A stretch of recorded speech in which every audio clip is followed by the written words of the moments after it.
If you've ever had an unexpected car problem, you know that repair bill can be costly. Oftentimes the cost is just too much. One woman has made it her mission now to make affordable car repair a reality for Minnesotans.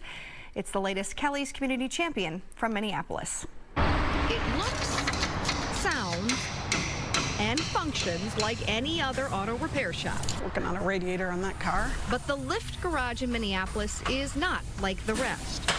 We're doing this together and we're trying to solve problems together, and I love that about my workplace. Kathy Hine didn't have a love of cars growing up. This was not her dream job. Oh, it's a Mercedes-Benz part. Yes. And a Dodge.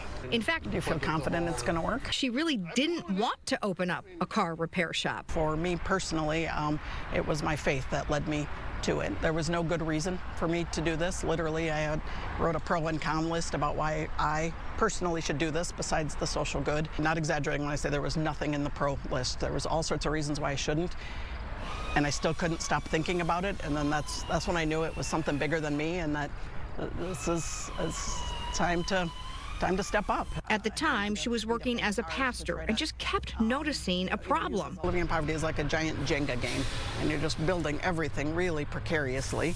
And you might get it built, and then one wrong block gets pulled, and the entire thing tumbles. That crucial block was car repair, affordable car repair. I just kept thinking that somebody should do something about this, and I had this million dollar idea that I was happy to give away for free, and nobody was interested.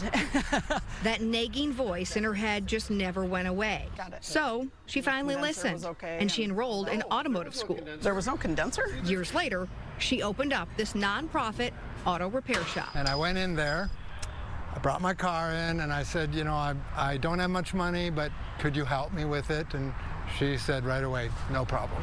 A place that's become a lifeline for customers like Todd Warnberg. 10 years ago, he was homeless and undergoing cancer treatment. His car wouldn't work, but he didn't have the money to fix it.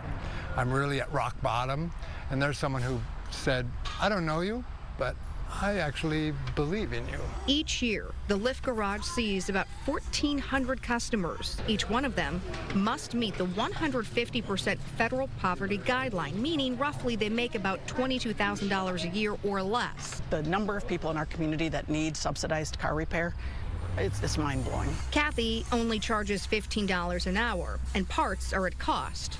The bill is usually about 15 to 20% less than you'd see in a typical shop. And it's like we haven't even scratched the surface in terms of meeting the need in the community. Her million-dollar idea that she didn't want 10 years ago has turned out to be priceless. We are going to try to lift lives. We are trying to lift the community as a whole. And when she talks about that need being so great, so they are already booked into February. So that's how great of a need there is. And she said, you know, they're constantly trying to figure out ways to get more people into the shop so they can get their car back out running. And she also talked about, you know, not only is this a lifeline for people to get to work or get to school or whatnot, she said for some of these people, this is their shelter. This is their home. And so when that's the situation, they actually pay to put them up in a motel because they know for them giving up their car is their home. Right. So just incredible. She's an incredible person, but obviously the need is just mind-blowing.